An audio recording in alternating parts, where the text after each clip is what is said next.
Hola, soy Ricardo Moya y esto es El Sentido de la Birra, aunque me imagino que eso ya lo sabes.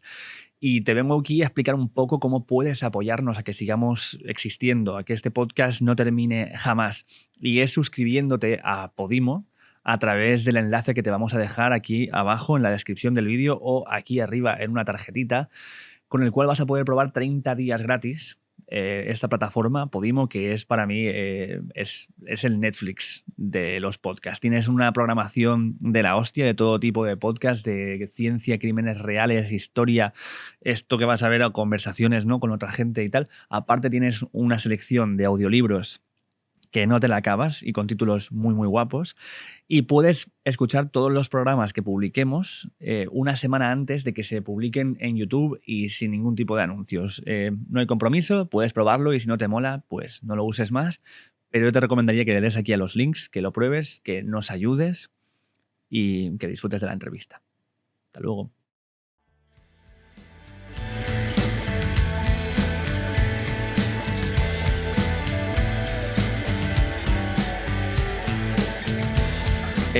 Yo súper abrigado y tú de manga corta. Es como, sí, estamos desconcertando a la gente para que no sepan qué época de Es que año venía con unos nervios y claro, me he sofocado. Luego igual te vas a ir poniendo... Sí, Bueno, total. tienes tus cosas al fondo, si tienes frío en algún momento vas y te las pones y ya está. Sí, claro. Pero bueno, bien, hemos empezado ya, ¿eh? Esto saldrá. Vale. Genial. Hola. Nao, BH, bienvenida al Sentido de la Birra. Gracias a ti por invitarme. BH es nuestro apellido, me imagino. Mi nombre es parte verdad y parte no tan verdad. Y ahí lo dejo. Vale, perfecto. Quien quiera que lo complete en su cabeza como sea. Quien quiera que investigue. Vale. ¿Cómo te presentamos para la gente que no sabe quién eres? Bueno, yo soy Nao, tengo 23 años y básicamente, por las razones que estoy aquí, ¿no? Es porque, bueno, soy apóstata del Islam y hace unos años fundé... con ayuda de otras chicas, una asociación como para personas, destinada para personas como yo, para ayudarles ante todo, para ayudarles a que no se sientan solos y luego pues intentar ayudarles a salir de eso. Porque es algo que a ti te ha pasado. Exactamente. Es mi historia y no es que me haya pasado, es que me sigue pasando porque a día de hoy no puedo abandonar el Islam. O sea, no hay una apostasía como habría en el catolicismo, ¿no? Yo no tengo a ninguna institución a la que enviar mi carta de renuncia, por ejemplo. Claro, nosotros podemos enviar al Vaticano, ¿no? Y, claro, y te la hacen. Vas creo que a la iglesia donde te han bautizado y ahí pues mandas una carta de apostasía, pidiendo la apostasía, pero claro, yo no puedo hacer eso, porque no hay una institución como tal y también porque la religión en sí pues no me deja. Entonces, ¿qué quiere decir que no te deja? Pues que la apostasía no está reconocida en el Islam. O sea, tú naces musulmán y mueres musulmán, que es lo típico, ¿no?, de ellos. Es más, cuando una persona, y esto es interesante porque el otro día justamente estaba pensando en ello, y es que cuando una persona que no ha sido o no ha nacido musulmana, no ha nacido en una familia musulmana, cuando se convierte al Islam, ellos no lo llaman convertirse. Ellos lo llaman volver al Islam. Porque según ellos, todo el mundo nace musulmán, lo que pasa que hay veces que se desvía del camino o simplemente pues, no ha descubierto el Islam. Pero según el Islam, todos nacemos musulmanes. Vale. Solo que en un momento pues, eso. Te engañan y no lo eres hasta que vuelves. Eso es. Vale, perfecto. Quiero ir un poco para contar todo esto que hemos saltado aquí muy rápido, que nos hables un poco de ti, de qué haces a día de hoy y de dónde naciste también. Vale, yo soy de origen marroquí. Yo he crecido en un pueblo de Toledo. Bueno, la España totalmente profunda, un pueblo de 1.400 habitantes. Yo soy, bueno, me licencié en una licenciatura de traducción e interpretación y pues ahora mismo estoy trabajando. Básicamente, mis hobbies, pues la música, mis amigos... Ir al cine. Ir al cine, ¿no? Pasear, lo típico. Pero bueno, sí, no soy tan interesante realmente. Simplemente, pues, es esto que tengo, que para ser quien soy ahora mismo, para ser la persona que tienes delante, pues he tenido que batallar mucho y derribar muchas barreras. Entonces, ¿cómo empiezan a construirse esas barreras? ¿Cómo es tu infancia en Toledo y cómo la identificas desde tu recuerdo?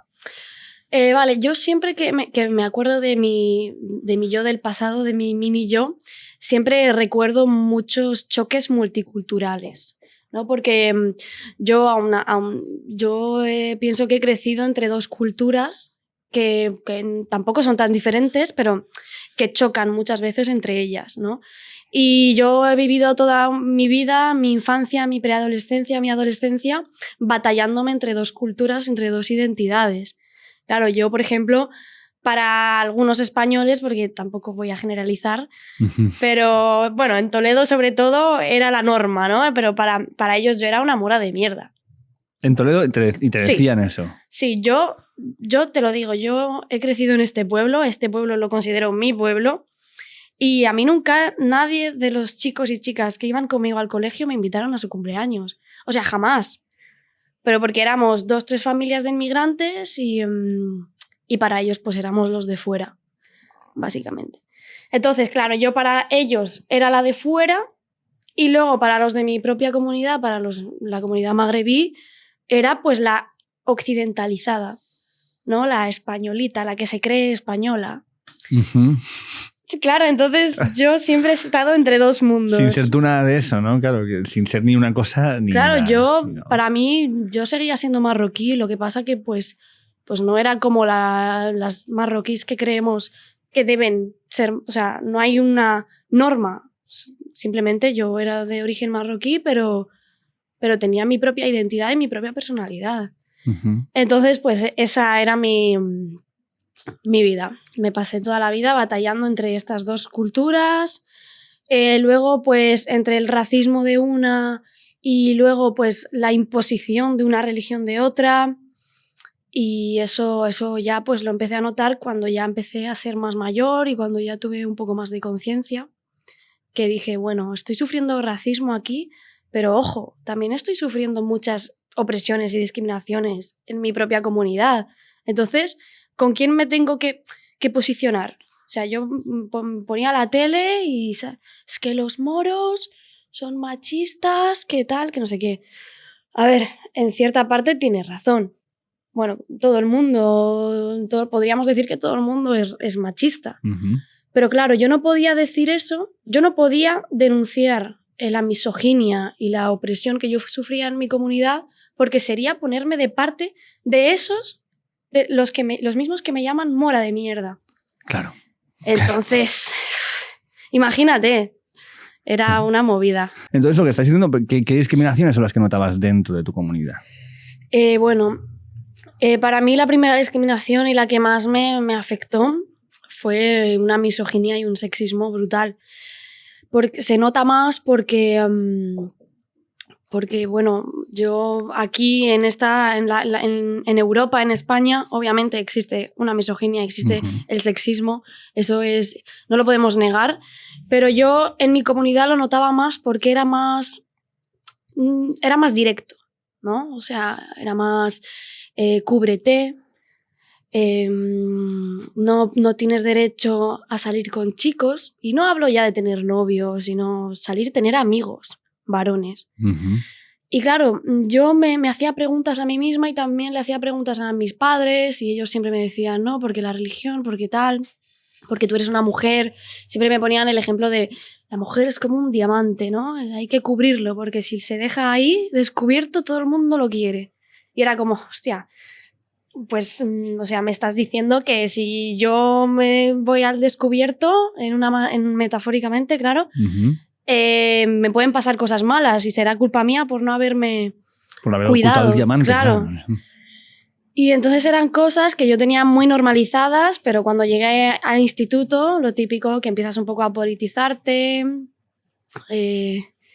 y tal, pues ahí ya me di cuenta de que lo que realmente estaba sufriendo era un machismo y no lo debía aceptar.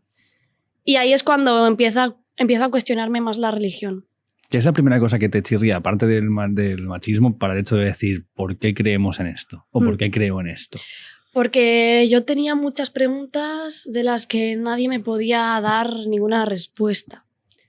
No, pero porque el mundo, ¿cómo se creó el mundo? ¿No? Típicas preguntas que te haces cuando estás en la edad de preguntar, ¿no? Uh-huh. ¿Cómo se creó el mundo? Pues se lo voy a preguntar a la persona, a la persona que yo tenía como representante de educación y de información, que era mi padre, ¿no? Y me contaba unas cosas que yo decía, madre mía, esto se lo digo a mi profesor de ciencias naturales y me dice, tira, que te has fumado 3 porros tú.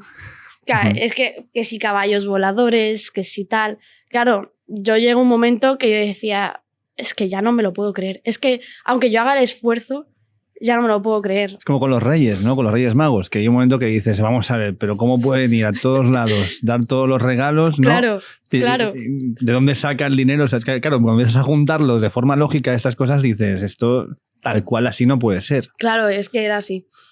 Al principio fue un tema de lógica.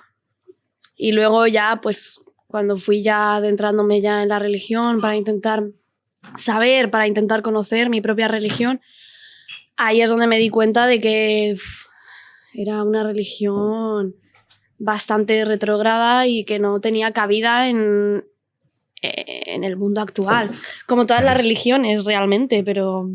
Pero, por ejemplo, ¿qué crees que hace, por ejemplo, que tú llegues a estas dudas, a este cuestionamiento, a planteártelo y que mucha otra gente no lo haga y no haya tanta gente de tu edad? Que cada vez hay más, me imagino, evidentemente, Sí. porque ya a nivel cultural tú puedes tener el origen que sea a nivel de tus antepasados, etcétera, pero si vives en un lugar, pues vas adquiriendo las tradiciones y la forma de pensar Sí. un poco mezcladas hacia tu familia con tu lugar y ahí puedes contrastar, ¿no? Sí. Pero mucha gente que está en esa situación hace ese contraste y sigue permaneciendo dentro de la religión. Entonces, Sí. ¿cómo identificas tú que tú llegarás a esa conclusión? Yo tengo dos conclusiones, ¿no? Yo pienso que una fue porque yo empecé a politizarme muy joven. Yo en finales de primero de la ESO, yo ya tenía pues una militancia en una organización, pues ya me movía por cosas del instituto, pues siempre he sido una persona muy en contra de las injusticias. Uh-huh. E intentaba, pues lo que era lo que resaltaba de mi personalidad. Eso por una, y la otra yo pienso que tiene que ver todo lo que ha formado, todo lo que ha construido mi identidad, que ha sido tanto la música como la lectura. Por ejemplo, bueno, a mí me gusta el punk. Uh-huh. Vaya, ¿quién lo hubiera dicho, no? Sorpresa total. Sorpresa. O sea, sí. Bueno, a ver, yo creo que la gente que nos está escuchando por podcast tiene menos pistas. Ah, claro. Para saber que te gusta el punk. Bueno, pues podéis imaginar cómo puedo ser. Y bueno, el caso. A mí siempre me ha gustado el punk, siempre me han gustado cosas que a la gente de mi propia comunidad pues no es que sea la norma que les guste. Hombre, no. Siempre he sido como un poco la oveja negra y la diferente y la rarita. Entonces eso también pues me hizo pensar que a lo mejor ese no era mi lugar. Porque claro, si en el Islam ya la música es ilícita, pues sí, la música normal es ilícita, el punk directo al infierno. O sea, es que yo creo que en el infierno ponen punk. O sea, a ver, si Bustamante ya no entra, el punk ya vete eso a la ya mierda. No, o sea, totalmente. Y eso me dio una pista, en plan, a ver, no creo que tú formes parte de esto, ¿sabes? Uh-huh. Y pues ahí poco a poco leyendo también, me gustó mucho la filosofía, leí mucha teoría marxista, ¿no?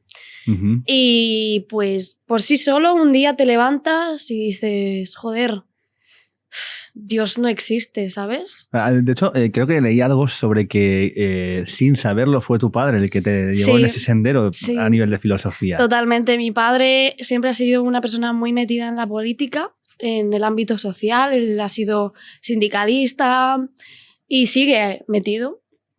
Y bueno, siempre hablábamos de cosas, de actualidad. Y mi primera manifestación fue con él, por cierto. Y bueno, y una cosa llevó a la otra, una pregunta llevó a la otra, y hizo que yo también pues me interesara la política, y hizo que pues al final la política, lo que yo leía, pues me decía, oye, espabilate, porque aquí no hay ningún Dios y no hay ninguna vida después de la muerte, y esta es la vida real y ocúpate de la vida real. Entonces ahí dije, pues sí, pues esta es mi vida y no pienso por qué perderla, ¿sabes? ¿Cuánto tiempo de dudas, de no tenerlo claro, de no saber qué es lo que pasa hasta que lo ves? Años. Mira, yo ya con 12, 13 años yo ya tenía claro que no era creyente. Pero ¿Lo tenías claro porque por esto que hablamos de que a nivel lógico no te cuadraba?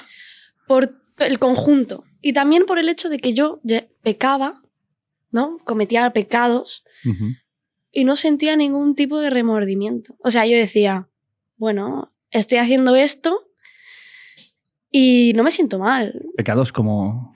Pues no sé, como hablar con chicos, tener novios, no sé. O sea, cosas que hace una chica normal de 12, 13 años. Pero que es pecado mortal. Pero que es pecado. Sí, claro.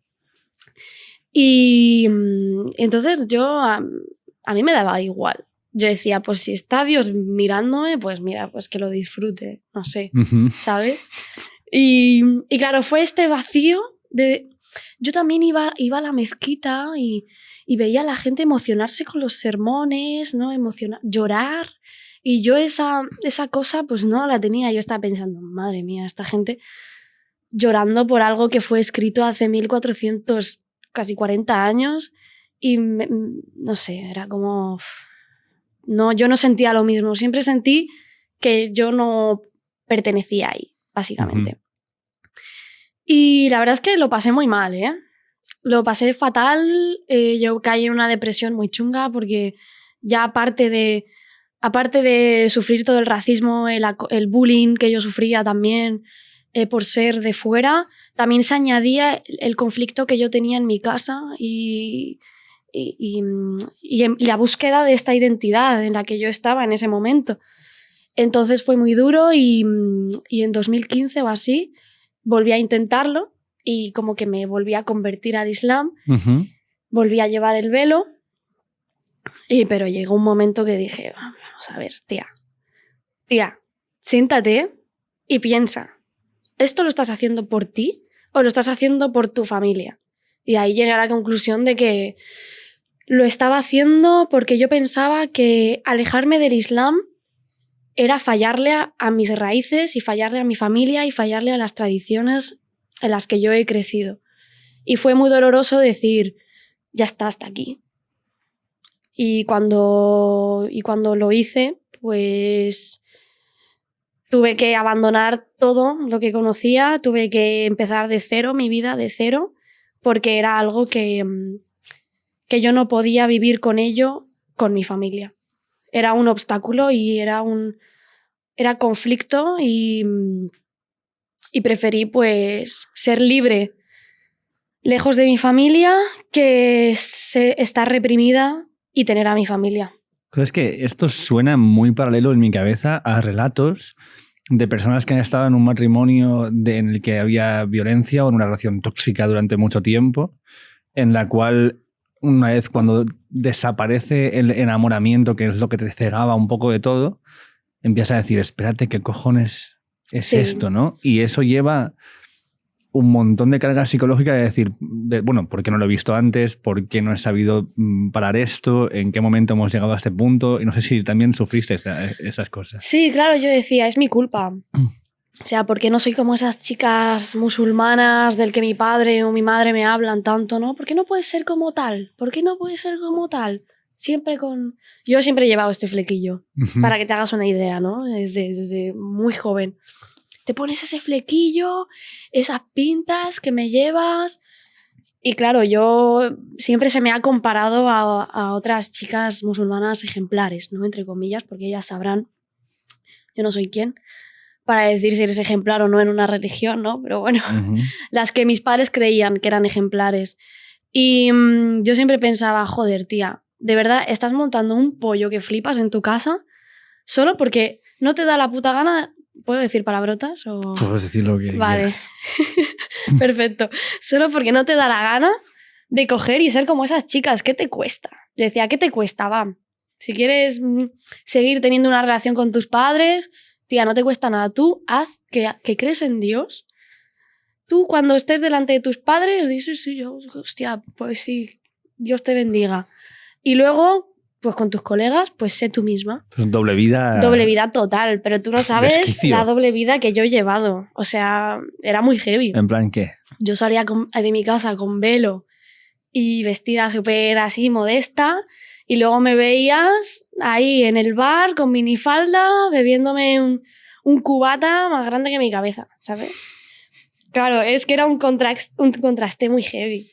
Y llega un momento que dices, esto no es vida, yo no puedo estar así toda mi vida.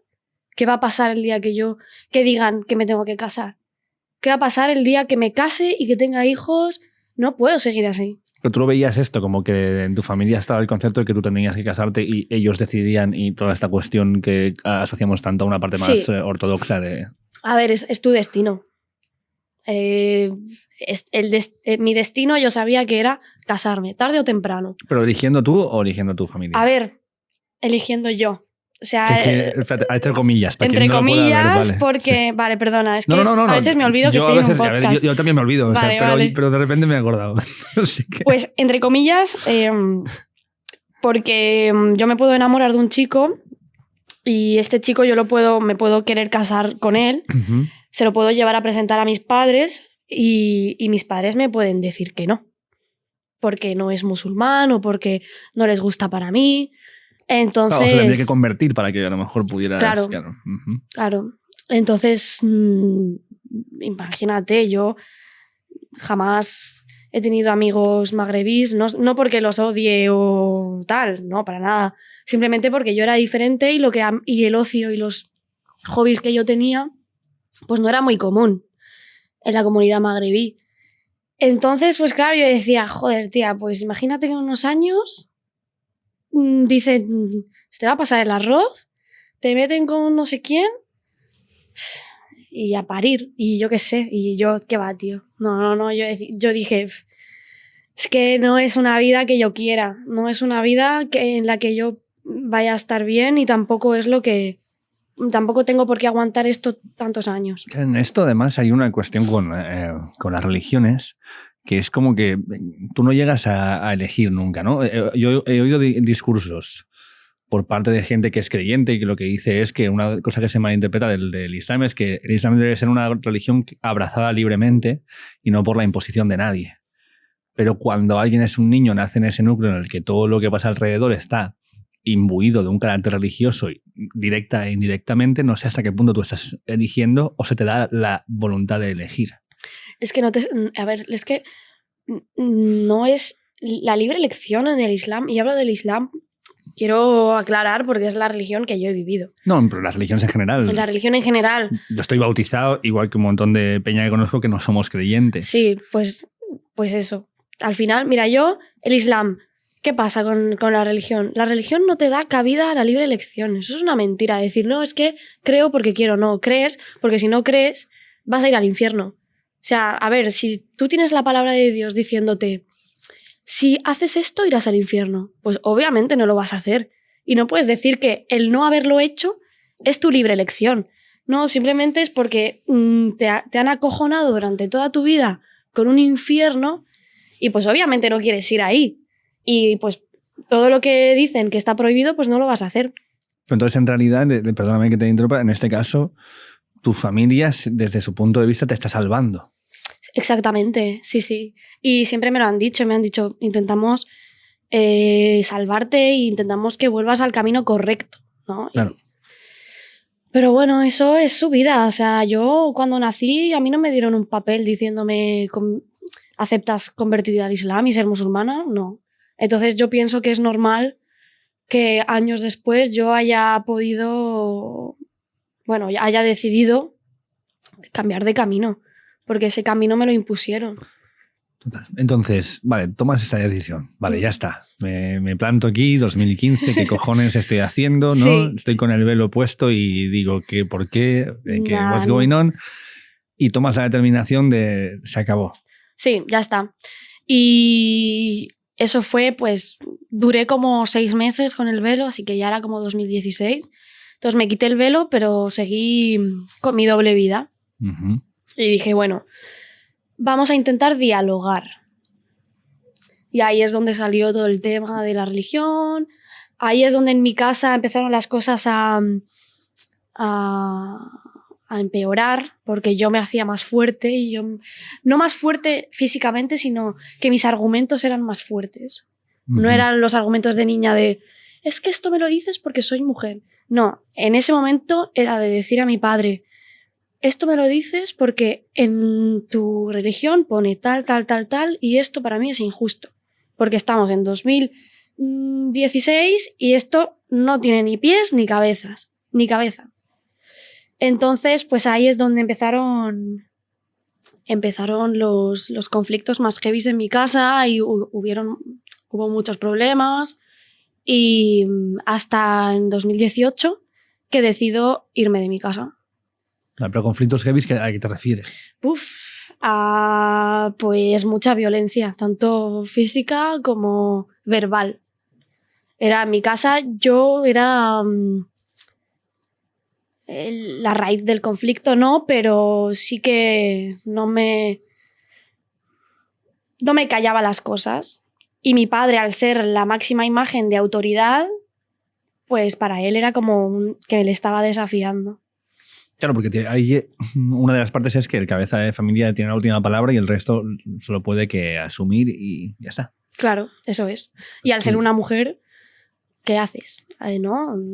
Gritándole a tu padre. Que si es un chaval, dicen, bueno, es un tío con tío. Pero ¿qué haces tú siendo una mujer hablándole así a tu propio padre? O sea, era muy heavy. ¿No has conocido otras familias donde sea una familia con creencias musulmanas y no sean estas las dinámicas? Exacto, sí. ¿Has conocido? Sí, he conocido y sé que existen.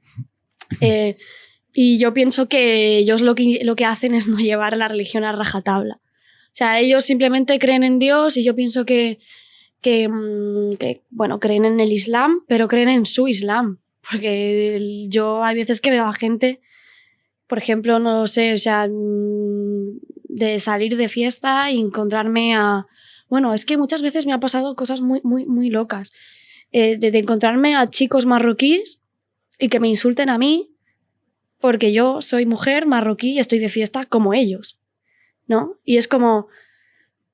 Vale, entiendo que tu padre te deje salir de fiesta, pero lo que tú estás haciendo también es haram, también es pecado, también es ilícito. Uh-huh. Entonces, pues es parte de una educación también. Yo pienso que si tú educas a tus hijos en un Islam espiritual, pues estas cosas también se pueden evitar, ¿no? El hecho de la misoginia, la homofobia y todo eso, puedes decir, bueno, yo no estoy de acuerdo con esto, pero soy musulmán. Ok, pero entonces si no estás de acuerdo con el 80% de tu religión, pues no tiene ningún sentido que seas de esa religión. Pero esto no es, yo qué sé, el mayor porcentaje de la gente católica que hay en España. Sí. Esa es la diferencia del catolicismo al Islam. Que el Islam, pues, al ser una religión cuyos miembros son mayoritariamente de fuera, extranjeros o hijos de inmigrantes, pues... cogen el Islam como si fuese sus raíces y su identidad, y el hecho de haber emigrado pues la acentúan. ¿Por qué? Porque dicen, esto es lo único que me queda de mi ser, ¿no? Uh-huh. De donde vengo. Entonces pues voy a ser esto e incluso más, ¿no? Esto es el fenómeno que por ejemplo en Francia pasa mucho, que hay hijos de generaciones que llevan viviendo en Francia y aún así a día de hoy siguen pues teniendo unas ideas bastante retrógradas. Entonces nos preguntamos, ¿cómo es esto posible? ¿No? ¿Cómo es posible que un chaval o una chavala que sus abuelos construyeron Francia, cómo es posible que te venga a decir que los gays es pecado, ¿sabes? Pues por eso mismo, porque se aferran a ese poquito de identidad que les queda, que es el Islam. Y no, el Islam no es tu identidad.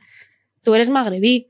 Y el Islam, igual que el catolicismo en América, pues colonizó África y no tiene nada que ver con tu identidad. Tu identidad es tu cultura y tus tradiciones, pero la religión jamás formará parte de la identidad de nadie. Joder, pero también lo que veo ahí es que nosotros, los que no somos musulmanes, no separamos esas dos cosas. Claro. Como que lo vemos como un pack también indivisible, Sí, como sí, en plan sí. de es cosa de su cultura. Esto es porque Claro, es así porque, de su cultura y ya está. Sí, porque jamás se ha visto jamás se nos ha visto a nosotros, a las personas como yo. ¿Por qué? Porque hay ese miedo y no nos sentimos cómodos, ¿no? Como quien dice, con la cara descubierta. Y por eso mismo se tiende a decir que que los marroquíes o los magrebíes son musulmanes y los musulmanes son magrebíes y tal, o árabes. Esto es incorrecto, porque la religión no es una etnia, la religión es una religión. E igual que yo soy magrebí, pues a lo mejor te asombras y soy budista, ¿sabes? Que no lo soy, por cierto. pero sí, ¿sabes? O sea, al final el problema también viene de aquí, que tenemos que dejar de asumir o de relacionar etnia con religión. Porque es un problema. Tal cual, porque además también se usa mucho la expresión los países musulmanes. Claro. Y dices, pero ojo, cuidado, ¿qué quiere decir esto? Claro, eso es. ¿Qué país musulmán existe a día de hoy? ¿Cuál me dirías tú? ¿Cuál crees que es un país musulmán? Emiratos Árabes. Sí, Arabia Saudí quizás sería considerada como un país musulmán. Irán. Bueno, todos los países cuya legislatura tenga que ver con el Islam es un país musulmán. Pero, por ejemplo, en el Magreb, el Túnez es un país y es un país casi laico, ¿sabes? Entonces, podemos coger a un tunecino y decir, no, es que tú vienes de un país musulmán o eres musulmán. O la gente del Líbano, que hay cristianos como musulmanes. En Palestina, que hay mucha variedad de religiones. Sí, o Indonesia, por ejemplo. Claro. Incluso ha habido presidentas que eran musulmanas, pero conviven diferentes religiones. Claro. En el país. Bueno, Turquía, por ejemplo.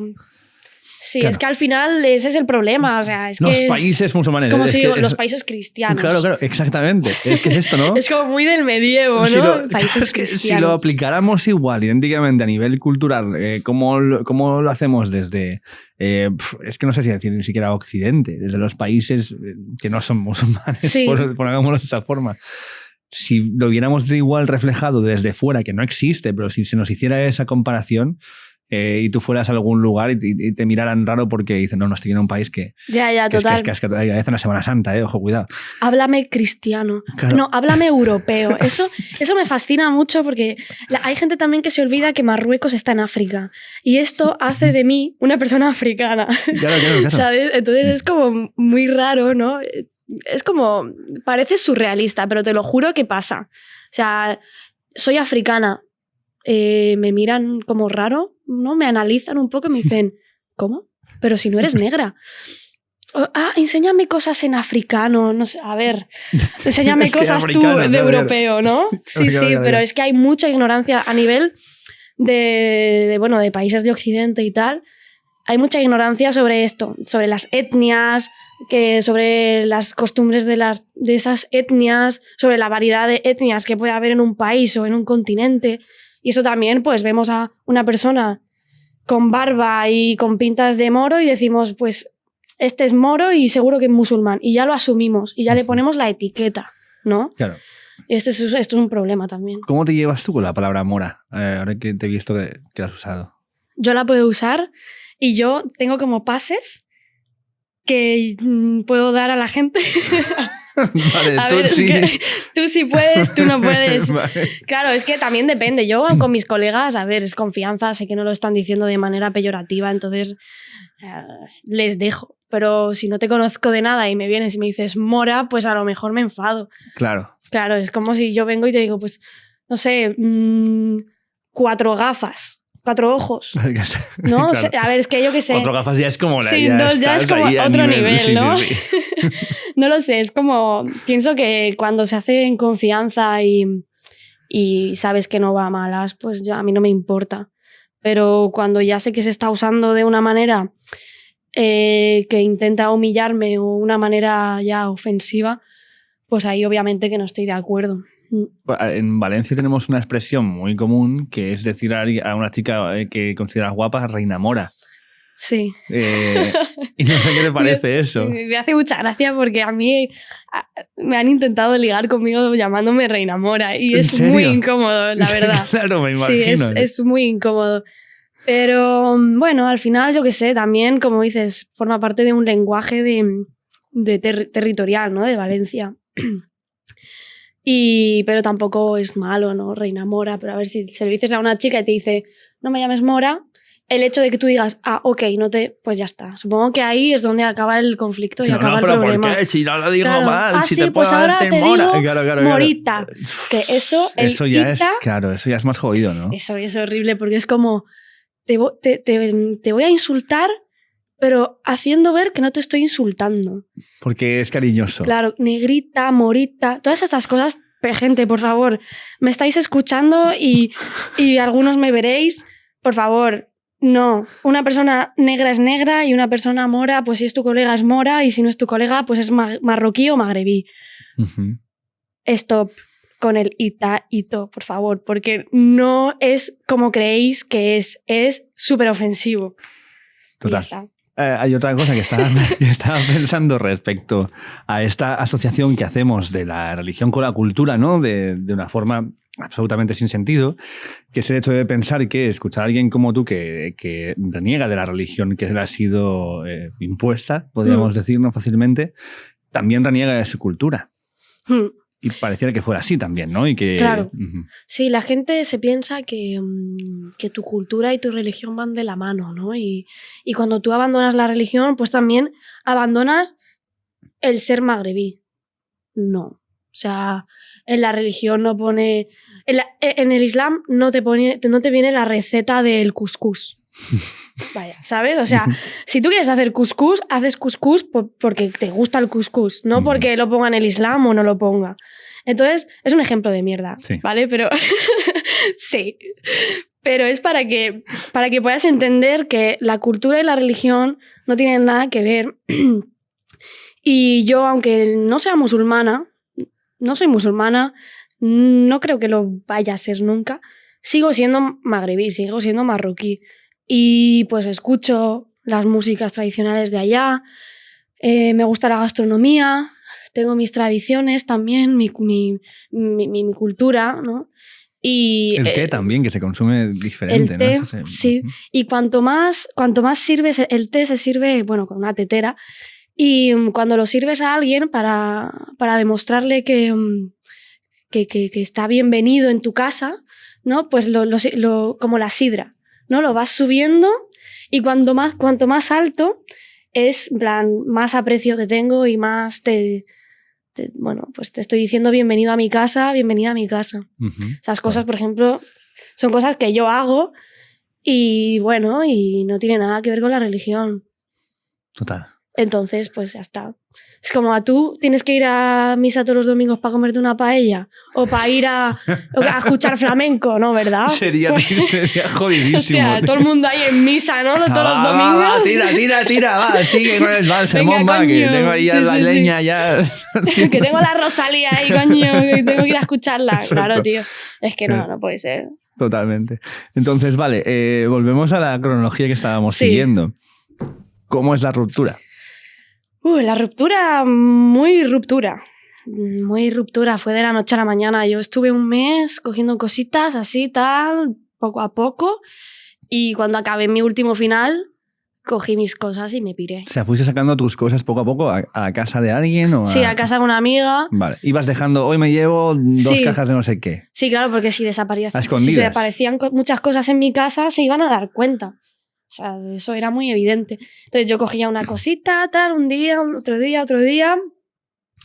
Y nada, hice mi último final porque yo tenía miedo de que se acabara la universidad que me fuese a pasar algo. O sea, era un miedo. Yo tenía un presentimiento de que al acabar la universidad se me iba a exigir más, porque ya no tenía la excusa de estoy estudiando, claro. Ya es como, a ver, tía, ¿qué haces? O sea, era como me iba a quedar en casa, no iba a tener la típica excusa de me voy a clase, que era lo único por lo que podía salir. Entonces, pues dije, es que es ahora o nunca, tía. Es ahora o nunca. Era supervivencia. Y el instinto, pues, me dijo que nada, que me pirase y cogí mis cosas cuando acabé mi último final y me vine para Barcelona. Sin decir adiós ni nada. Vale, una cosa que a mí me... no sé, me preocupa o lo pienso a nivel interno, ¿no? ¿Cómo es, vale, la figura más impositiva? Aquí se supone que es tu padre, ¿no? Por lo que me dices. Sí, bueno, mi padre era el que más practicaba la religión. Era el que es el responsable de comunicar a sus hijos de ser practicantes. Entonces, antes de tomar esta decisión, ¿llegas a hablar con tu madre, buscar refugio ahí, intentar algo? Sí, yo intenté durante 2 años. Durante 2 años intenté buscar un equilibrio, ¿no? Yo les propuse irme a estudiar fuera, concretamente a Inglaterra, porque yo estaba siempre he estado en el instituto, fui a un instituto bilingüe, cursé idiomas, entonces pues siempre me gustó este país y ellos lo saben. Ya no me gusta, por cierto. Vale. ¿Por qué? Bueno, pues porque crecí y dije, hostia, Inglaterra, tía, anda, el imperialismo, no sé qué. Bueno, típicas cosas de niña que empieza a convertirse al izquierdismo, ¿no? Un poco. Niña punk. Niña punk, anti todo. Vale. Y bueno, vivía en Francia en ese momento, o sea que realmente... Y me quería ir fuera, a estudiar fuera, y me dijeron que no, que porque yo era una mujer no podía irme a vivir fuera sin haberme casado, que no era bien visto que una mujer soltera se fuese a vivir sola. Y yo lo intenté con muchas maneras, seguí teniendo mi segunda vida, empecé a salir de noche y aunque... Y tú dirás, ¿y por qué te diste cuenta de noche? ¿No? Pues básicamente fue porque es en el momento en el que vi lo que no veía por el día, ¿no? Los conciertos, socializabas más, podías hablar más con las personas, ¿no? Era como... La noche siempre ha sido como un punto de encuentro de la gente, porque claro, por el día, por la tarde estás trabajando, estás en la uni y no ves a tanta gente. Y empecé a conocer a gente genial, a gente súper diferente. Empecé a ir a los conciertos, que ahí es cuando dije, hostia, no es lo mismo escucharlo en tus cascos que estar aquí y vivirlo, ¿no? Y para mí fue una experiencia que me abrió bastante los ojos y ahí es donde me di cuenta de que, hostia, y si quiero salir un día, ¿por qué no puedo? Si soy mayor de edad y claro. Es que, ¿por qué no puedo? ¿Sabes? ¿Por qué no puedo ser como esta gente? Y decir, pues mañana cojo, me voy por ahí con mis colegas y luego me voy a mi casa y está todo genial. Claro, es que salir de eso, creo que tienes un poco de frío, ¿no? Sí, estoy un poco si quieres ir, yo te voy preguntando, vale. Y te puedes ir poniendo rojo. Es que has venido azoradísima y te has ido quitando todo y ahora ya está.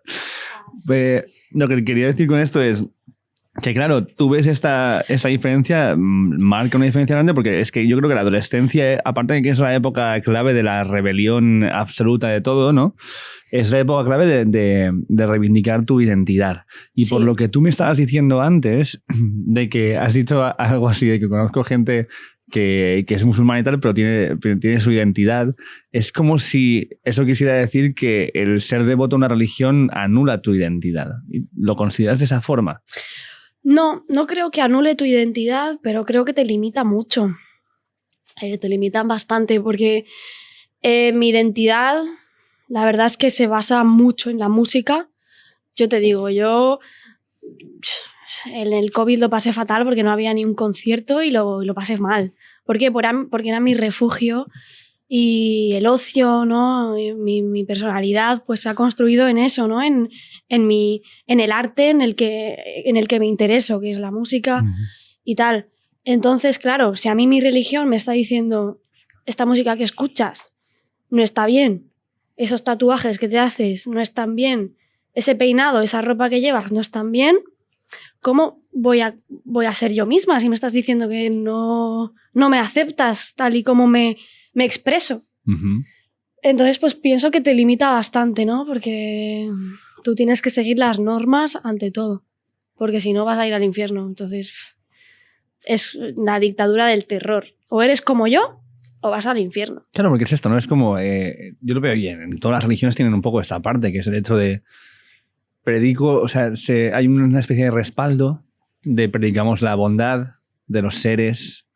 No, de hecho, creo que quien mejor lo explica, no sé si has visto este monólogo de George Carlin. ¿Te suena George Carlin? No, la verdad es que no. Creo que conoces a Ricky Gervais, sí. Porque te he escuchado alguna vez hablar de él. No sé si conoces a Louis C.K., que también ha hablado de religión algunas veces en monólogos. Puede ser, pero ahora mismo no te podría decir.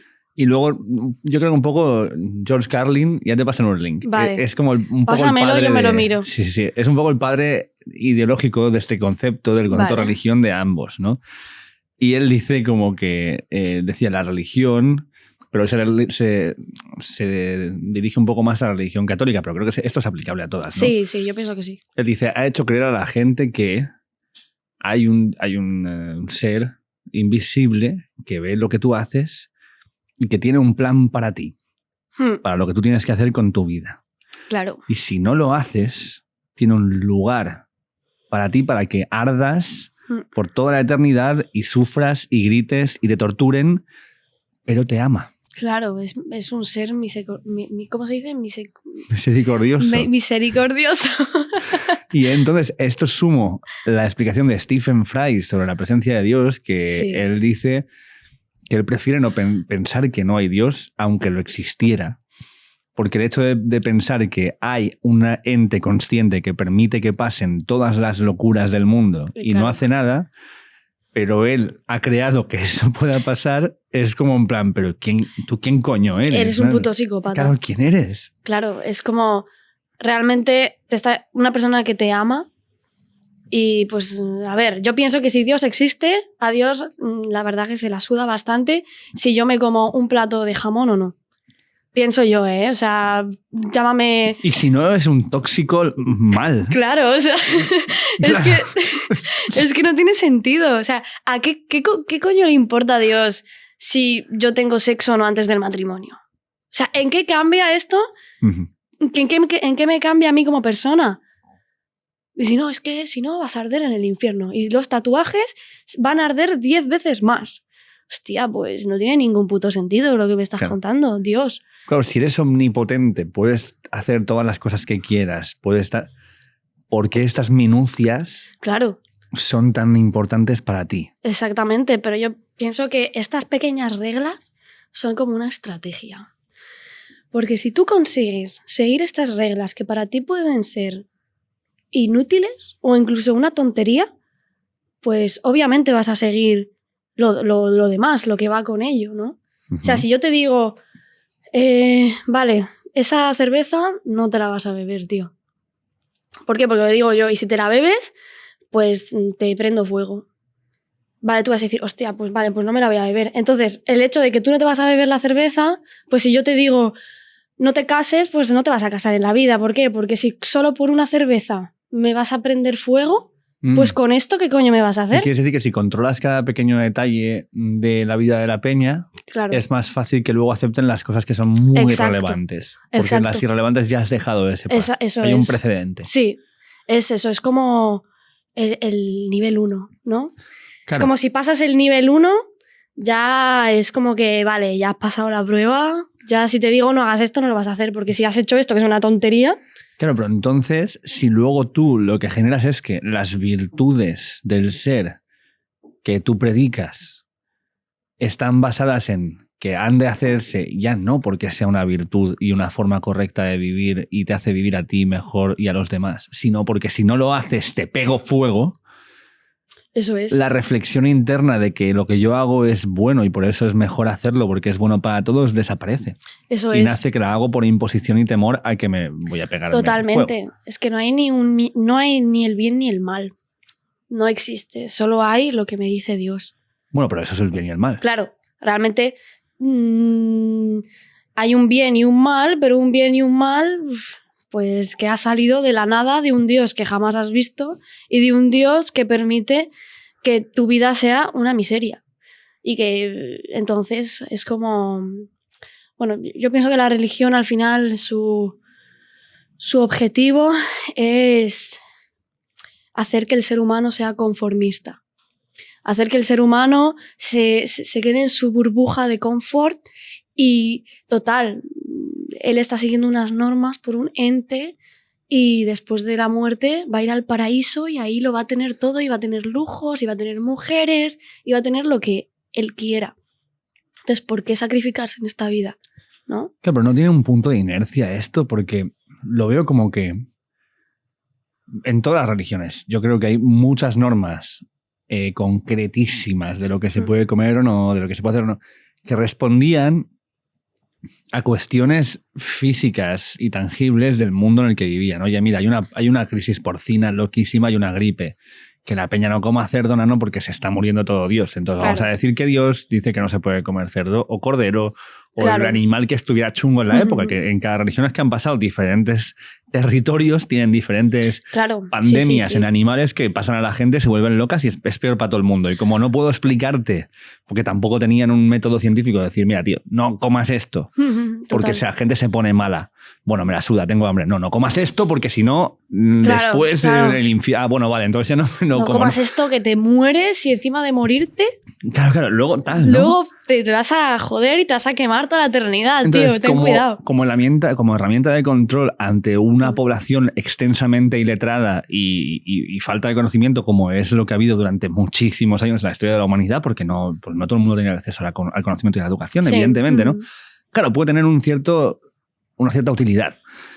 Pero conforme va avanzando la sociedad, esto se va quedando obsoleto, solo que como ya existe como guía de conducta es, vamos a echar mano de esto que tenemos ahí porque ya está escrito, ¿no? Eso es, sí, totalmente. Y nadie se lo cuestiona realmente, ¿no? En plan, vamos a ver, el contexto histórico era diferente, plantéate si esto sigue vigente, entre comillas, ¿no? Como si fuese una ley, en el siglo XXI. O sea, ¿realmente tiene sentido que sigas haciendo estas cosas o son cosas que, que era el contexto histórico de aquella época, como dices, había como pandemias, que si el cerdo tal, pues lo entendemos en ese contexto histórico de antes, pero ahora ¿por qué lo sigues haciendo? Pues porque eso es el problema de la religión, que no se moderniza. Los escritos siguen siendo escritos y nadie viene y dice, pues me llamo Pablito no sé qué y la Biblia pues la voy a volver a escribir. Claro, sí. Eso no puedes hacerlo. ¿Por qué? Porque las religiones se quedan como han nacido. Y entonces, muchos reyes han hecho esto, ¿eh? Sí, han hombre. Dicho, yo soy... esta parte quítala que me quiero casar con mi prima. Esta parte quítala que no sé qué y ahora pones esto. Lo han ido haciendo la gente a lo largo de la historia. Sí, y yo pienso que en el Islam no es ninguna excepción. Yo pienso que también en el Islam ha tenido que haber unas modificaciones de la hostia, ¿no? Porque no sé, también pienso muchas veces que con todos los principios y valores que predica la religión, qué casualidad que los focos donde viven las mayores representaciones de la religión siempre sean como países o territorios con mucho dinero, ¿no? En plan, yo qué sé, ¿tú te crees que en el Vaticano alguna vez han comido macarrones solos? Yo pienso que no, o sea... El voto de pobreza. Pues sí, ahí te doy la razón. Claro, nunca pero se sabe. Igual ser pobre ahí es otra cosa. A lo mejor ser pobre ahí es no ir al váter de oro, ir al váter normal, ¿no? Al del servicio. Que es de plata. Que es de plata, ¿no? Y si te portas mal, al de bronce, tío. Aquí, para que no piensen que estamos metiéndole caña al Islam gratuitamente, estamos con todas las religiones bastante por igual, ¿no? Sí, yo creo que estaríamos ahí. Aquí el Dios, aunque se diga y se pronuncie en el idioma que se pronuncie, Dios pues para mí no existe y la blasfemia para mí es libertad de expresión Entonces, por favor, no os penséis que la tengo tomada con el Islam, pero es lo que voy a hablar porque es lo que yo he vivido y es por lo que estoy luchando, contra lo que estoy luchando. Pero igual que también tengo para todo el mundo, no os preocupéis. Una metáfora que tengo, por ejemplo, muy a mano de esto es Eduardo Galeano, y me parece que esto es en Las Venas Abiertas de América Latina. Creo que escribe una de las historias es esta, creo que es ese libro, o en otro, pero diría que es este, que habla de un cuartel militar en el cual pues la gente tiene diferentes, los cabos tienen diferentes puestos durante el día. Uno está en la torre de control, otro está en la entrada, no sé qué, ¿no? Y hay uno que el puesto es al lado de un banco. Hay un banco para sentarse, sí, y es un puesto ahí al lado del banco. No hay nada más alrededor, pero las guardias van rotando y siempre hay alguien vigilando el banco, ¿vale? Entonces, pues esto lo descubre Galeano yendo ahí, o un amigo de él, creo que, y luego se lo cuenta a él. Y dice, bueno, pero esto porque es un puesto de control. Ya, pero ¿por qué? Entonces empieza a buscar en los archivos del propio cuartel de qué pasa ahí, y descubre que, en plan, 40 años atrás, igual es menos, ponle que da igual, 15 años atrás, sí, pintaron el banco. Vale. Entonces pusieron a alguien en el banco al lado para que no se sentara nadie porque se estaba secando la pintura. Pero nadie sacó del acta de las rondas. Tío que iba ahí, ¿no? Nadie sacó eso en ningún momento, lo pusieron, nunca lo sacaron, y siempre había una persona vigilando un banco que llevaba seco 15 putos años. Ya ves. Para mí un poco la religión es un poco esa persona. Sí, totalmente. En el banco. Sí, esa persona en el banco es totalmente la religión. O cualquier tradición absurda que tengamos a día de hoy. O sea, al final yo pienso que con todo el acceso a la información, con todo lo que hemos evolucionado como sociedad, y ojo que aún nos queda, pienso que el concepto de religión, concepto como Dios como tal como la conocemos, está obsoleto y debería desaparecer. ¿Por qué? Porque tú cuando estás triste ahora no te vas a misa, pues coges y, yo qué sé, te pagas un psicólogo. Bueno, no sé, digo, para eso está la ciencia y para eso hemos evolucionado como sociedad y tenemos cosas que antes no se tenía. Pero antes, cuando tú estabas mal, tenías ganas de morirte, pues, joder, le pedías piedad a Dios, ¿no?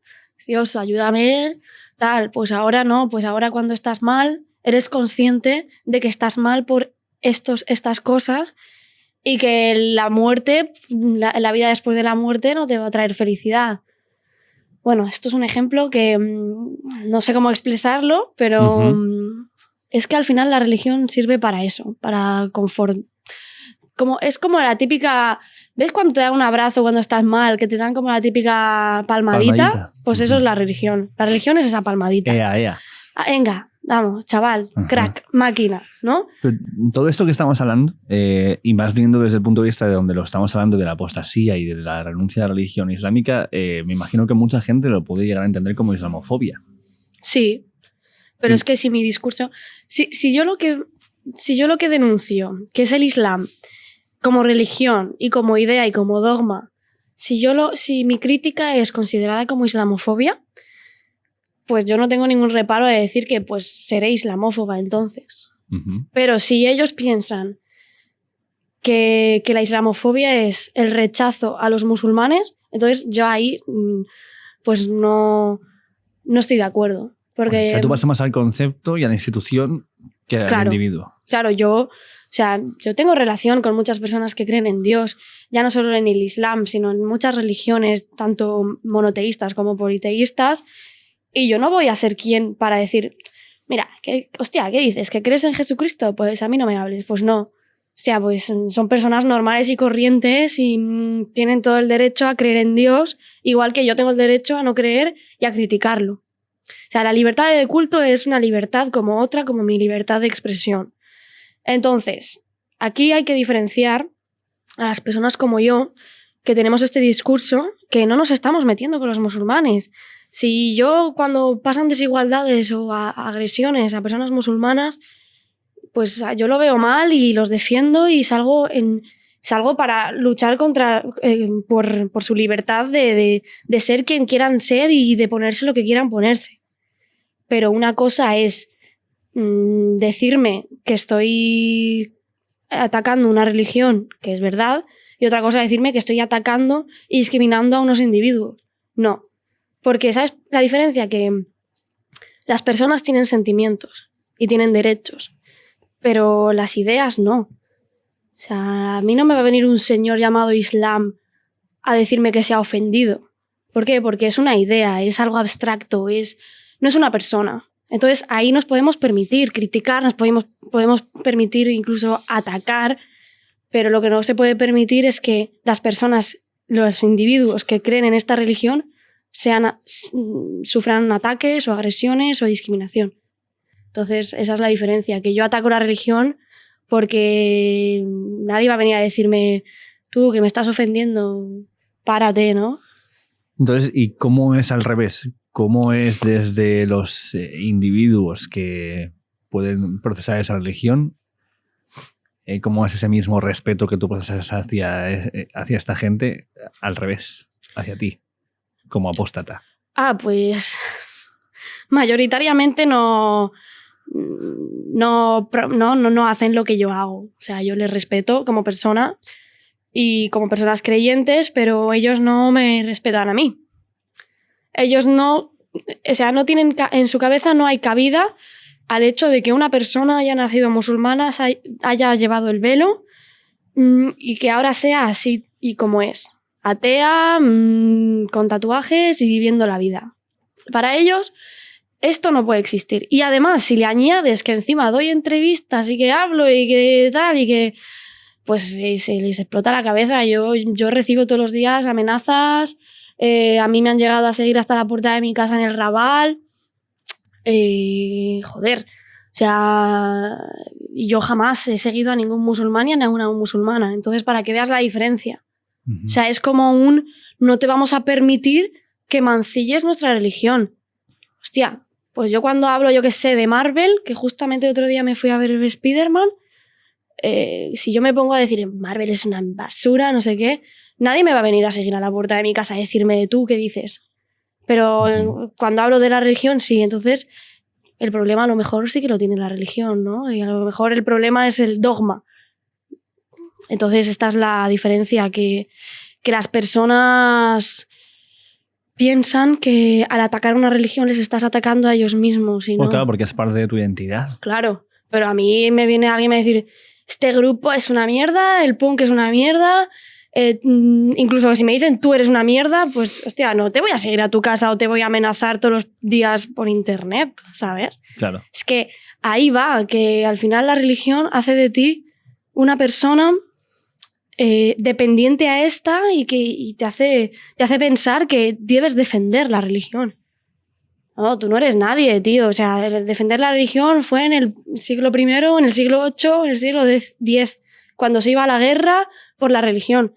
Pero ahora, tío, yo qué sé, vale, entiendo que la religión sea algo muy importante en tu identidad, pero estamos en un siglo, en una época, en un año en el que vivir sin religión es totalmente normal y el criticar a la religión es totalmente normal, la libertad de expresión existe y gracias a lo que sea, no te meten en prisión en este país, bueno, en el que yo vivo ahora mismo, que es España, pues a mí no me meten en la cárcel por decir no creo en Alá.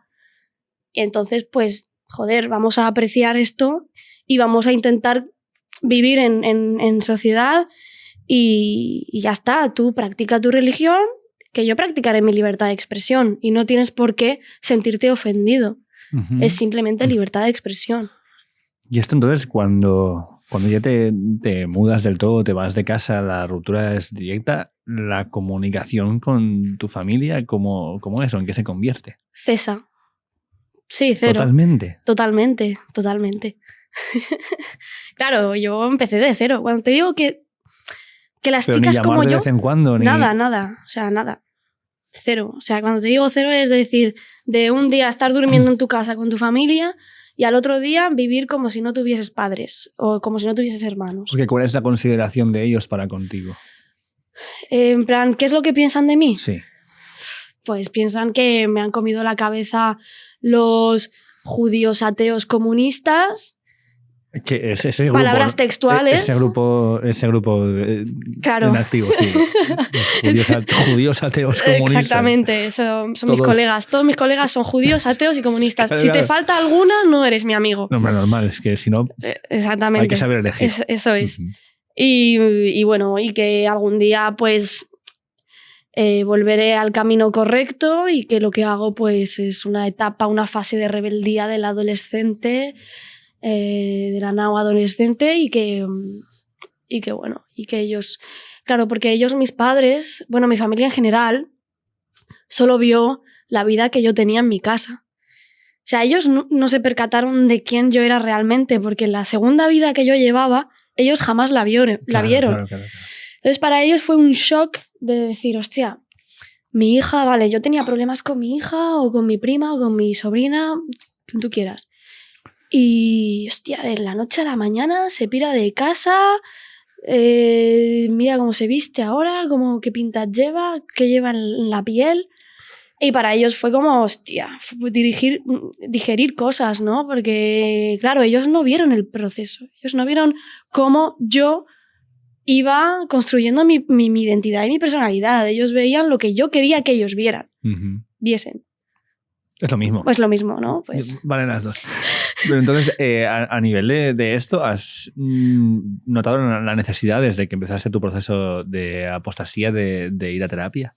Sí, yo siempre he ido a terapia. Siempre, como te digo, he tenido muchos problemas de adolescente y tal. Y siempre he sido muy cercana a hacer terapia y siempre he sido muy cercana a la psicología.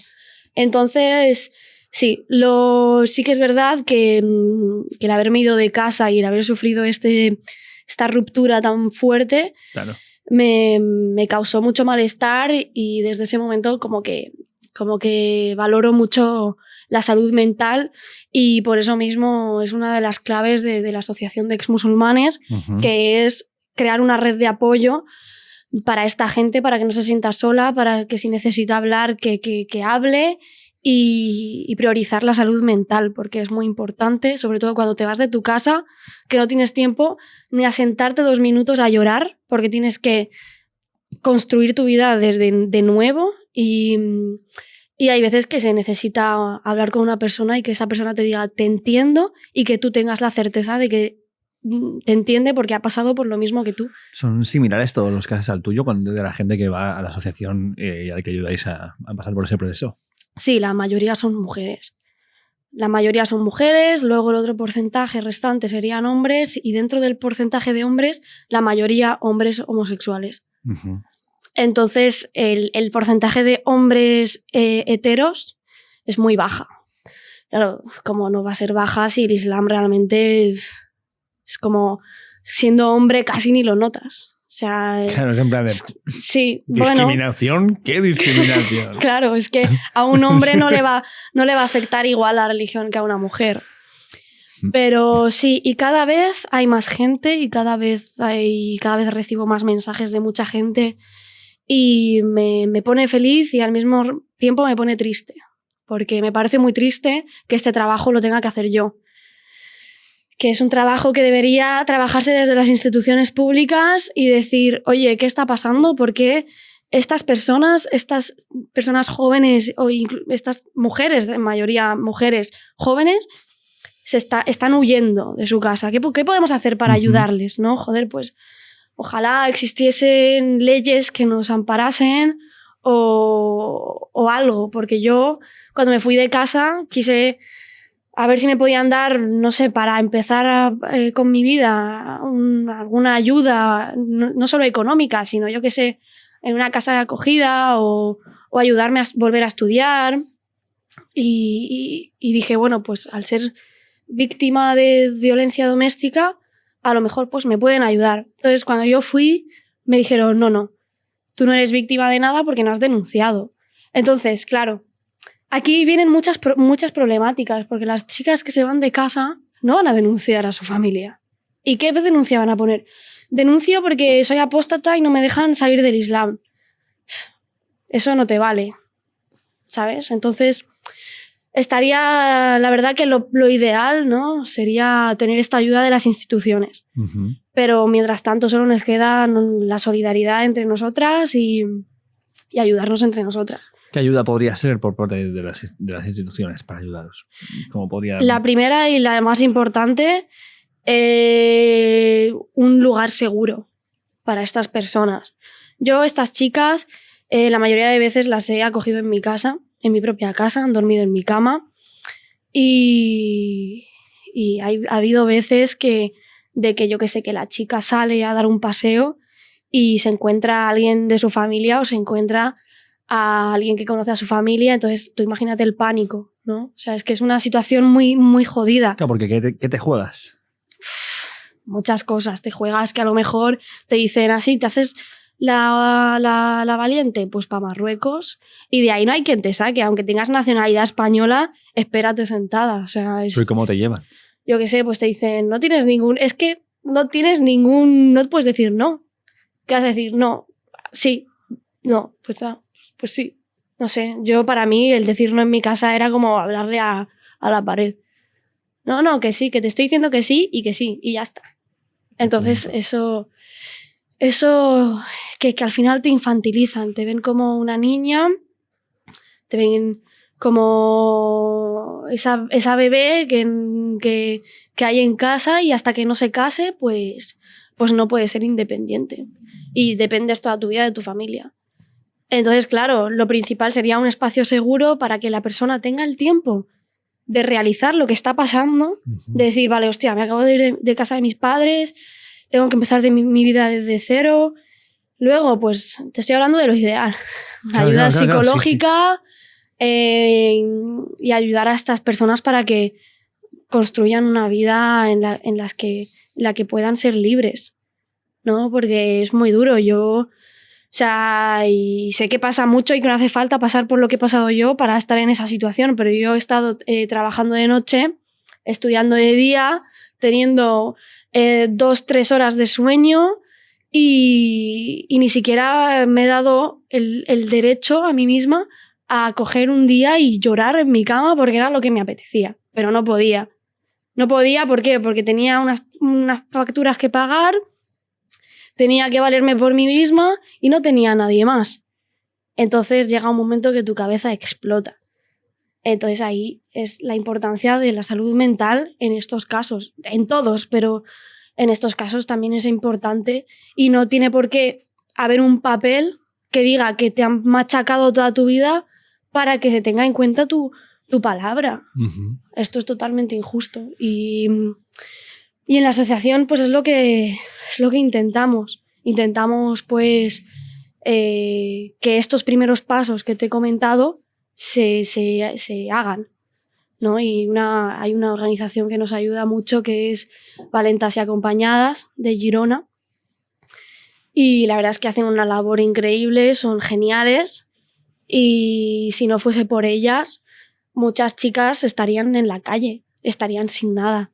Entonces, esto es para pensar, para reflexionar. O sea, si queremos realmente ver a todas las mujeres libres, joder, pues estas chavalas también tienen derecho a ser libres y tener una vida digna y no estar arrastrando todo ese sufrimiento y ese dolor y estando totalmente solas institucionalmente, ¿no?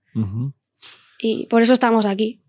Entonces, te he visto describirte a ti misma como una persona militante a nivel político y dentro de esa militancia el feminismo tiene una parte muy importante. Entonces, quiero hablarte de un término que seguramente te encanta. Ya sé cuál vas a decir. ¿Qué voy a decir? El feminismo islámico. Sí. Ay, qué bien, me encanta. Quiero que me digas qué piensas del feminismo islámico. Un oxímoron totalmente, o sea, eso. Esto es como decir, yo qué sé, el agua deshidrata, no sé, es como para mí... Agua deshidratada. Esto, ¿cómo lo decía? Lo decía una youtuber eso, ¿no? Una chavala influencer, no me acuerdo cómo se llamaba. Bueno, pues lo mismo, ¿no? Es como, vamos a ver, ¿me estáis diciendo que una religión es capaz de liberar a las mujeres? Y si no lo ha hecho en 1400 años, ¿cuándo lo va a hacer? Porque llegas tú y te pones un velo de Nike, que han sacado velos. Pues no va a pasar. Si no ha pasado en el transcurso de la historia, no va a pasar a día de hoy. La religión ha sido creada, escrita por hombres para el beneficio de los hombres. Pero siempre aparecen figuras, incluso aquí en el programa hemos tenido alguna persona que adoptaba el velo como una cuestión propia y como un elemento que ella misma consideraba de liberación porque yo lo estoy eligiendo. Sí, bueno, tú puedes decir que eliges el velo, pero quítatelo. O sea, intenta quitártelo. A ver la libertad que vas a recibir de la religión. A ver si realmente... Vamos a ver, es que no se puede decir, es que volvemos siempre al mismo tema. Soy libre de ponerme esto. Vale, pero si no te lo pones, ¿qué pasa? Ay, pues que si no me lo pongo me van a decir que soy una fresca o que no quiero seguir el Islam y si te lo quitas después de ponértelo, hostia, pues me van a atacar porque me lo he puesto y me lo he quitado. A ver, entonces realmente no eres libre de ponerte ese velo. Lo que estás teniendo es una imposición maquillada de libre elección simplemente porque eres tú la que todas las mañanas coge y se pone el velo. Eso es lo único de libertad que tiene. Es que eres tú quien se lo pone. Pero todo lo demás, no lo estás haciendo. No lo estás haciendo por libertad, lo estás haciendo porque una religión te está diciendo que por ser mujer tienes que ser modesta y para ser modesta tienes que taparte. Hostia, no. ¿Sabes? De nuevo, yo vuelvo a darte el otro punto de vista que yo he escuchado, que es el hecho de decir que si tú coges un símbolo que significa algo, pero lo haces tuyo y le quitas ese significado, si no lo conviertes en tu propio significado, entonces estás desactivando ese símbolo para las que tienen que usarlo de forma obligatoria. Vale, o sea, es totalmente respetable. Es totalmente respetable que tú quieras ponerte lo que te dé la gana, pero eso sigue siendo un símbolo religioso. Que no estamos hablando de, es como lo típico, no, porque es que la esvástica es budista y yo me la pongo porque es budista y le quito el significado que tuvo en el nazismo. A ver, no es comparable porque es que ese símbolo religioso solo existe en el Islam y solo lo vemos en el Islam. Entonces es totalmente tiene relación totalmente directa con el Islam. Entonces no puedes quitarle su significado inicial, que por cierto, yo leí que el velo, bueno, ya de uno, el velo no sale textualmente, no sale escrito en ningún verso del Islam, en plan, en el Corán, perdón, no sale que ponga te tienes que tapar el pelo y la cabeza tal y como lo hacen a día de hoy con el velo, con el hijab. Simplemente te dice que tapes tu escote, tu pecho y que seas modesta. Entonces, ¿qué pasa? Que esto ha sido una interpretación totalmente fundamentalista y totalmente ortodoxa. Entonces, ¿a dónde venimos? Venimos a que el uso del velo es puramente ortodoxia y no es una regla ni un pilar esencial en el Islam. Entonces, ¿qué está pasando? Que lo queremos hacer ver como si fuese la identidad de las musulmanas. Vaya, joder, qué raro que solo las mujeres tengan la necesidad de tener una identidad o un símbolo identitario, ¿no? Y los hombres no. Entonces ahí está además, no sé, es que no tiene ningún sentido, es que es un símbolo anticuado, es un símbolo retrógrado, es un símbolo que hay que rechazar ya porque un velo no te hace ni más, ni menos, ni mejor, ni peor, mujer. Simplemente te estás poniendo un velo por una identidad religiosa que es totalmente misógina. Por eso que sé que se ponga también el velo el tío, o que se ponga una luna en la frente.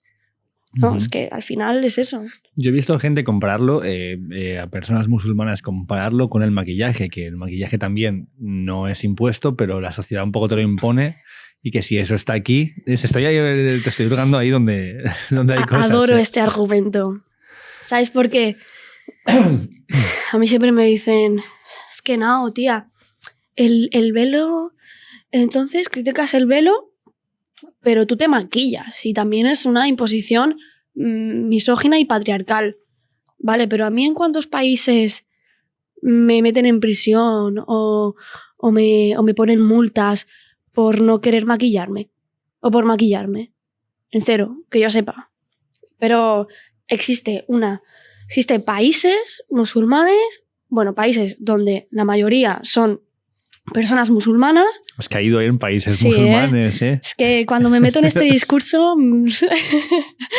entonces, claro, este es el problema, que a mí no me meten en prisión por no querer maquillarme o maquillarme.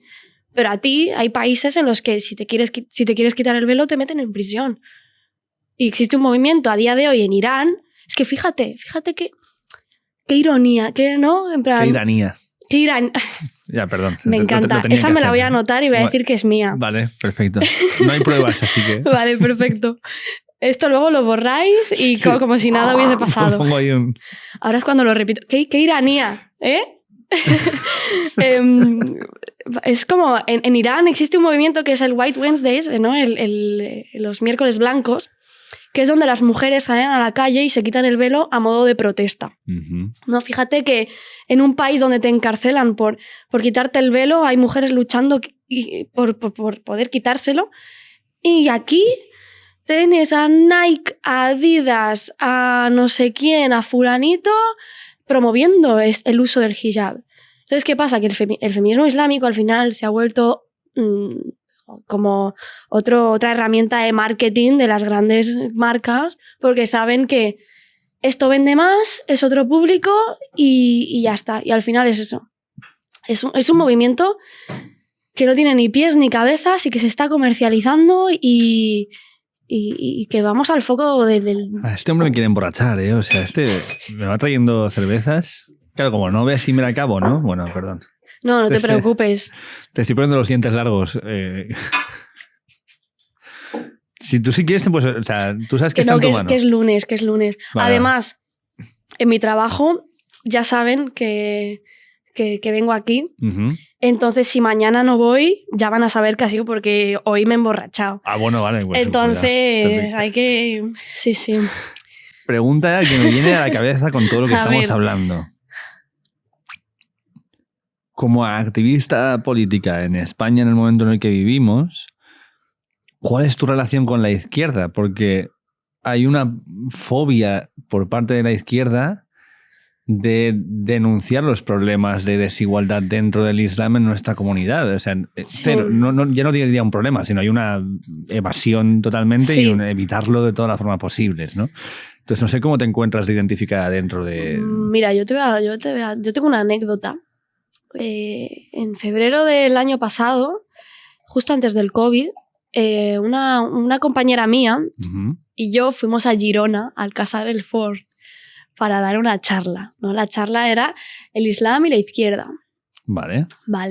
Cuando yo llego ahí, viene un chaval, un compañero que también organizaba que formaba parte del Casal, y me viene y me dice, oye, Nao, tengo algo que decirte porque pienso que es importante. Y le digo, a ver, sorpréndeme. Surprise. Me dice, bueno, te voy a enviar una cosa por el WhatsApp y que lo veas tú misma. Y yo, venga, vale. Nada, me envía un documento, un PDF en el WhatsApp donde pues hay gente de la izquierda que se ha divertido a hacer un dossier en contra de mí y en contra de mis otras compañeras. Pero con nombres... Con nombre, fotos, capturas de tweets, capturas de muchas cosas. Cuando hablamos de gente de la izquierda, ¿a qué nos estamos refiriendo? A personas que forman parte de la izquierda. Pero porque el dossier era totalmente anónimo, entonces... Pero se usaba terminología de persona de izquierda. O sea, me decían que yo era una... Claro, es que había cosas muy locas, es que vas a flipar. Que yo usaba las estrategias de Trump, sí, para hacer llegar aquí a España el discurso de Trump, de la derecha estadounidense, vale. Y que a mí me pagaban de no sé dónde y que tenía contactos en la policía, de los Mossos, bueno, y que también era catalanófoba porque no hablaba en catalán. Cojones, soy de Toledo, te lo estoy diciendo. A ver, pero yo qué sé, tío, era muy loco. Y se veía que era un dossier hecho para difamar y para intentar como desprestigiar mi lucha y mi discurso. Pero no lo consiguieron.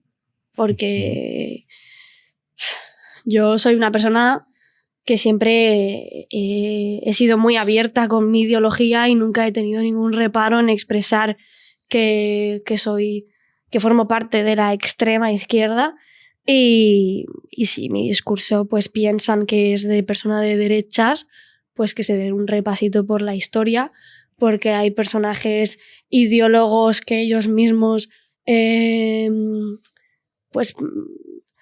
citan, a los que a la religión no es que les gustase mucho, la verdad. Y bueno, y con mi relación actual con la izquierda es... yo tengo mi discurso, tú el tuyo. Se me ataca un montón de islamófoba, de racista, de que por mi culpa Vox existe. O sea, todas las desgracias en el mundo de hoy, actual, es por culpa de los apóstatas del Islam. ¿Sabes? O sea, es que es un poco triste, la verdad, muy triste.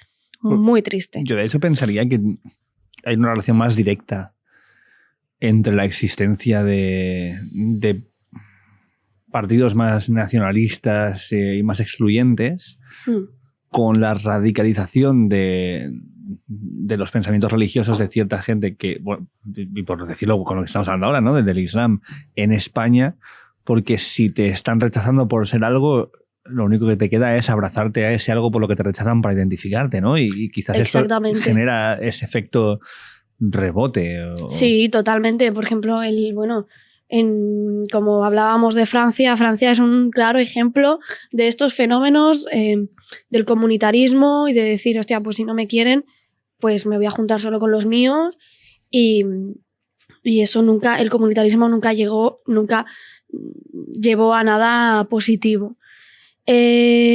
Claro, tú piensas que al final cuando a mí se me ataca y se me amenaza y se me llega incluso a agredir verbalmente, etcétera, etcétera, realmente la mala imagen se la están ganando ellos. O sea, quiero decir, yo estoy hablando del Islam, pero cuando tú tienes las actitudes que yo estoy diciendo negativas del Islam, entonces realmente tú eres el ejemplo de ti mismo y de tu religión.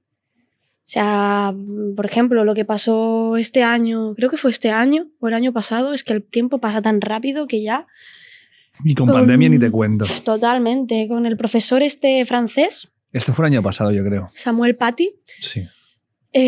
Claro, o sea, ¿cómo tú quieres que un país o una sociedad no sienta rechazo por cierta religión cuando la mayoría de cosas malas que pasan en términos de atentados y eso? No quiero echar toda la culpa al Islam, obviamente. Obvio.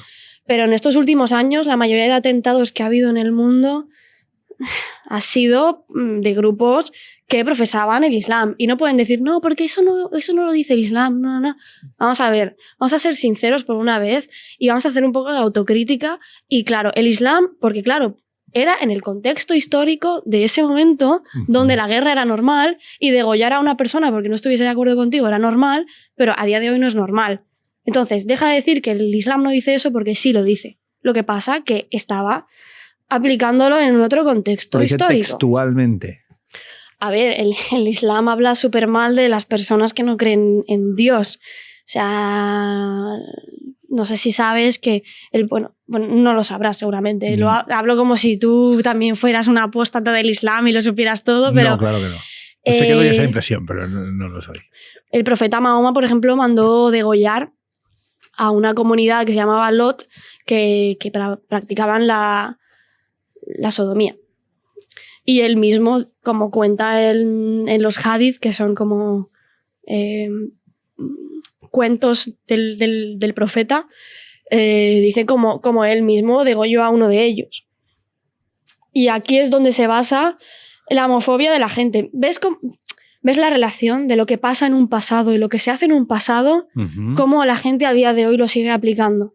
Como en plan, hostia, pues si Dios hace 1400 años dijo que está mal practicar sexo anal y eso te hace un gay y ser gay está mal, pues a día de hoy, 2021, también tiene que ser así. El banco y el soldado.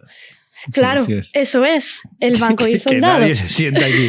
Está seco, señor. Entonces, claro, ahí está el problema. El problema es que es una religión que, a diferencia del catolicismo y del judaísmo, bueno, el judaísmo depende de la zona también, pero es una religión que se niega a avanzar en la actualidad y se niega a adaptarse a este contexto histórico actual y se queda en el contexto histórico del profeta Mahoma. Para eso sirve la religión, o sea, para controlar y está claro que ha sido escrita y creada por hombres y por puro beneficio de hombres. O sea, es que no puede ser que algo que debería traer paz solo ha traído guerra y miseria. Pero entonces aquí es donde a mí se me genera una cuestión que no sé cómo preguntarte o no sé cómo formularla, pero lo voy a intentar. Que es el hecho de decir, saliendo de un entorno dogmático de pensamiento firme y de ideas claves que determinan tu destino, tu futuro, lo que vas a hacer y quién eres, identificarte como alguien de extrema izquierda no te genera un chirrido de sesgos que pueden llegar a ser similares. Y o sea, perdón si me tomo mucho el dedo en el culo. Básicamente, aquí, ¿vale? Mira, hay una frase que siempre me dicen por el Twitter que me hace mucha gracia. Me dicen, te has salido de una religión para meterte en otra. Ajá. ¿Qué es lo que quieres decir, no? Básicamente, un poco más o menos. No, yo no quiero decirlo. Sí, lo estás preguntando. No estoy acusando de nada, ¿eh? Vale. O sea, eres tú el tío que me ponía esas cosas, ¿no? En la cuenta falsa. HH88 soy yo, sí. Joder, pues yo pienso que no es para nada lo mismo. ¿Por qué? Porque a mí pues mi ideología, ¿no? Pues no me pone ningún límite. Mi ideología es simplemente la forma en la que yo veo el mundo y la forma en la que quiero transformar el mundo y me hace también éticamente y moralmente debatirme qué es el bien y el mal y cómo diferenciarlos. La religión no, la religión me limitaba, me ponía normas y no sé, es como yo siempre lo digo, cuando una persona insulta a mi ideología, pues a mí no me ofende, porque no me estás insultando a mí. Estás insultando a algo que no existe, ¿sabes? Pero en la religión pues es diferente. Cuando insultas a una religión, pues es como si estuvieses insultando pues, a su padre, no a su madre. Entonces esa es la diferencia. La diferencia es que a mí mis ideas y mis valores no me suponen ningún tipo de obstáculo en la vida, ni me limitan, ni nada. Simplemente es la forma en la que yo veo la sociedad, la forma en la que yo analizo muchas cuestiones de mi vida, tanto personales como políticas, entre comillas, y la forma en la que yo lucho. Y la religión no es así, la religión son reglas, y si no, pues cuando te mueras, chaval, es lo que hay. Entonces es un castigo, a mí mi ideología no me castiga. ¿Podrías ser capaz de tomarte unas birras y tener una conversación con alguien que se declara abiertamente fascista? No creo. No creo porque por respeto a mí misma no lo haría. Porque yo el fascismo lo vivo todos los días en mis propias carnes. Yo sé lo que es el discurso fascista. Yo he visto y veo cómo ha calado estos últimos años y meses en nuestra sociedad y en el mundo en general, y solo por respeto y por amor propio no me sentaría a hablar con un fascista. Y luego ya, pues por mis ideas y valores, pues obviamente es un no. Con un fascista no hay que dialogar. Es no. O sea, no, ni siquiera no tienes por qué tener derecho a tener el discurso que tienes. ¿Por qué me tendría que sentar contigo a hablar? ¿Y te pasaría igual con un fundamentalista musulmán? Depende. Yo pienso que son lo mismo. O sea, solamente que uno es de derechas, solamente que uno es fascista y el otro es de derechas, pero del Islam. O sea, yo pienso que los dos son de derechas y los dos son fascistas. Entonces, ¿me sentaría a hablar con alguno de los dos o les daría la oportunidad de que yo les escuchara a ellos y sus argumentos? A lo mejor. ¿Lo haría? ¿Tengo la iniciativa de hacerlo o pienso que lo haré algún día? No, obviamente no. O sea, ni de coña, ¿sabes? O sea, no podría. O sea, o sea, incluso estaría muy incómoda y sentiría también que le fallo ya no solo a mis ideas, sino a mí yo, de que ha sufrido tanto por las ideas que defienden estas dos personas. Uh-huh. La última cosa que te quiero preguntar antes de ir cerrando es ¿cómo ves tú o cómo sabes distinguir en qué momento le puedes plantear la duda o plantear la ayuda a una persona que está dentro del Islam y que tú crees que no es feliz dentro de ese entorno sin transgredir este respeto a la creencia individual, ¿no?, de cada persona? O sea, ¿dónde encuentras el punto en el que ves que alguien puede ser ayudado o que alguien puedes conflictuarle y generar algo que no es lo que tú querías? Sí, eso se nota porque suelen ser personas que intentan buscar una salida, pero la salida que menos les haga daño, ¿no? Intentan como decir, bueno, es que voy a intentar ser quien soy yo, y eso pasa mucho con la comunidad LGTB en nuestra comunidad, que a pesar de que son un pecado y que no tienen derecho a vivir, bueno, tienen derecho a vivir, pero no tienen derecho a amar, ni a tener ese deseo sexual, ni a practicar sexo. O sea, tú piensas que si tú eres lesbiana o eres gay, puedes serlo mientras tú no hagas cosas lesbianas y cosas gays, ¿sabes? Vale. O sea, tú puedes ser gay, pero no te comas una polla porque... Exactamente, porque no, tío. Pero te estás pasando. Puedes ser ¿sabes? gay, pero no encima te que te comas... estoy dejando vivir, vas y te comes una polla, tío. No, esto no es inaceptable. O sea, imagínate. Es horrible. O sea, pues es lo mismo. Uh-huh. Ellos intentan autoconvencerse de que no, de que es una interpretación de no sé quién, de que es la sociedad heteronormativa de tal, y siguen siendo musulmanes, aunque no son aceptados en la comunidad y son agredidos y son amenazados, y aún así siguen defendiendo que son musulmanes. ¿Por qué? Porque aquí hay un miedo de abandonar el Islam. Hay un miedo porque tú piensas que al abandonar el Islam estás abandonando una parte de ti y una parte de tu identidad. Entonces, yo la diferencia que hago, pues no suelo hacer mucha diferencia porque ya las personas vienen hacia mí y yo no las busco. Y yo noto cuando una persona está harta, y noto cuando una persona aún le queda una pizquita de fe, de esperanza. Y yo lo que intento es abordar el tema pues con todo el respeto posible y intentar no influenciar a esta persona para que piense como yo, porque no quiero que pienses como yo, solo quiero ayudarte y que acabes con tu sufrimiento. Entonces, yo lo que intento es ayudarles sin meterme mucho en su vida, ni en sus ideas, ni nada, y ya está. Y luego, pues que si quieren creer en Dios después, pues que crean en Dios. Y si acaban siendo 100% ateos, pues me alegro mucho por ellos. A mí lo que me importa es que estas personas puedan ser libres de elegir. Uh-huh. O sea, si tú no quieres creer en Dios, genial. ¿Quieres creer en Dios? Genial. Pero yo quiero que sea decisión tuya y no quiero que sufras por esa decisión. Porque tienes que ser libre de creer. Que no sean factores externos los que te obligan a profesar esa fe. Eso es, totalmente. Uh-huh. Entonces, si cualquier persona que nos está escuchando aquí está en ese momento de decir, yo ya estoy, no puedo más, necesito esta ayuda, ¿qué pueden hacer?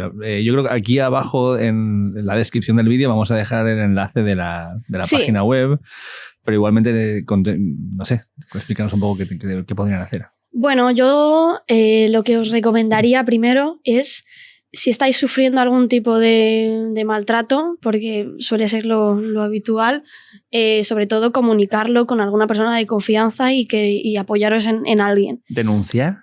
Si ellos están preparados para denunciar, que lo hagan, pero no estáis obligados a denunciar. O sea, yo os voy a creer igual. Yo no soy una comisaría ni soy un juez. Entonces, luego escribirle a exmusulmanes o escribirme a mí, que abajo pues dejaré también mis redes sociales. Uh-huh. Y intentaremos buscar una solución. Muchas veces pues toma tiempo, porque obviamente no somos profesionales, tenemos profesionales con nosotros, pero intentamos hacer lo que podemos y esto puede tomar tiempo. Pero que creedme que de todo se sale y creer en Dios, dejar de creer en Dios no es malo, es normal. Existen muchas personas que no creen en Dios y no te va a pasar nada. No vas a ir a un infierno porque el infierno no existe, el infierno es esta vida. Azaña decía que la vida actual es el infierno de otro planeta. Así pues que totalmente. Me Entonces, quedo con eso. Nada, yo si alguien me está escuchando que se haya visto identificada con lo que he dicho y tal, pues mandarle muchos ánimos y que mírame, o sea, estoy de puta madre, tío, y tú también lo vas a estar, te lo juro. Y nada, simplemente paciencia y nada, y yo siempre tengo una frase que digo mucho cuando me preguntan cosas sobre la apostasía y tal, que yo siempre digo que el día que yo realmente empecé a creer en mí misma, ahí tuve la certeza de que en mí no quedaba ni un ápice de Dios, porque el creer en mí misma hizo que Dios desapareciera y ya está. Y hay que amarse a sí mismos y tener en cuenta de que morimos solos, nacemos solos y vamos a morir solos. Última cosa, esto lo he puesto ya demasiado como despedida, pero me acuerdo ahora de camino, que es el hecho de pensar en cómo de difícil es montar una asociación así y cómo nace y qué ayuda necesitas para poder llegar a hacer que esto exista. La Asociación de Exmusulmanes aún no es oficial. Aún no se ha escrito ningún estatuto. Es un grupo que tiene una web y que tenéis una red de comunicación, ¿no? Exactamente. Digamos. Es muy complicado legalizarla porque se necesitan nombres y apellidos y pues como comprenderás, personas que están huyendo de sus familias y están huyendo de situaciones muy complicadas y están en peligro, pues como comprenderás no quieren salir en ningún papel oficial ni nada. ¿En peligro hasta dónde llega ese peligro?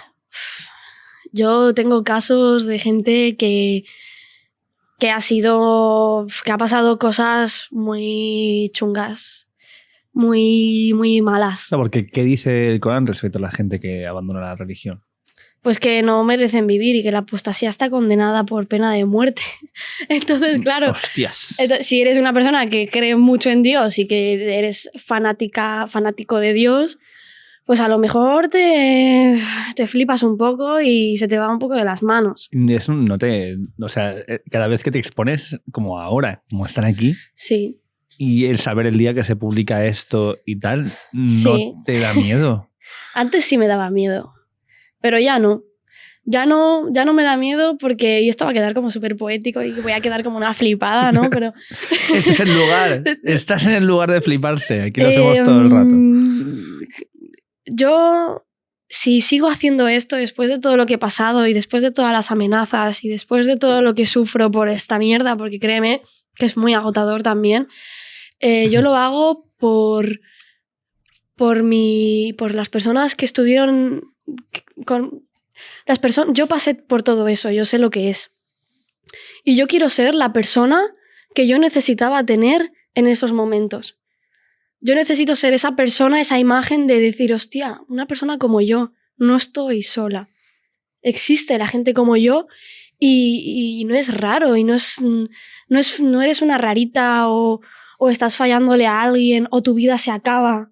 No, la vida continúa, hay mucha gente como yo y la que va a haber y la que hay, que aún no lo dice. Y eso es lo que quiero ser. Yo cuando me acuerdo, cuando tenía estas dudas existenciales sobre Dios y tal, ¿no? Yo sufría mucho y lloraba un montón porque me sentía como que decepcionaba a mi familia. Entonces, yo quiero que esa niña que lloraba, pues tenga a esta Nao del presente y que se dé cuenta de que está todo bien y que no eres una rara y que tu vida no se acaba y que te quieras un poco, tía, que Dios no va a venir a ayudarte y la que te tienes que espabilar eres tú y ya está. Pues... ¡espabila, coño! No, hombre, pero mucho amor a todo el mundo y Y recordemos que etnia y religión no es lo mismo, y aunque me veas que soy de Marruecos, unas tapitas de jamón serrano no te voy a decir que no, la verdad. Perfecto. Pues nada, tía, muchísimas gracias por este rato. A ti, salud. Y salud. Vamos a hacer... Salud. Y vamos a decirle adiós a esta peña. Nos ya escuchando 1 hora y pico. No sé, dirás una última frase y nos piramos. Y ya está. Así puedes beberte una birra tranquila porque no te está viendo nadie. Tengo que decir una frase para despedir así, un plan guay. No, puedes decir adiós y ya está. Puedes decir lo que te dé la gana. No, o sea, pero la despedida tiene que ser guapa. Tiene que ser epic. Bueno, yo solo quiero mandar un saludo. Bueno, es que esto es muy como de tele, ¿no? Sí, pero puedes hacerlo. O sea, mira, yo... la vida ha sido muy difícil, va a ser muy difícil porque tengo 23 años, aún me queda mucha vida, esperemos. Pero aunque yo haya perdido a mi familia, he ganado a una familia muy importante, que es la familia que yo he elegido y que son mis amigos y mis amigas, mi perrita también, y que los quiero un montón. Y si me ves y formas parte de esta familia, que sepas que te quiero un montón, y si no fuese por ti, no estaría aquí. Pues ya está, peña. Gracias a toda esa gente y a toda la gente que nos estáis escuchando. Hasta luego.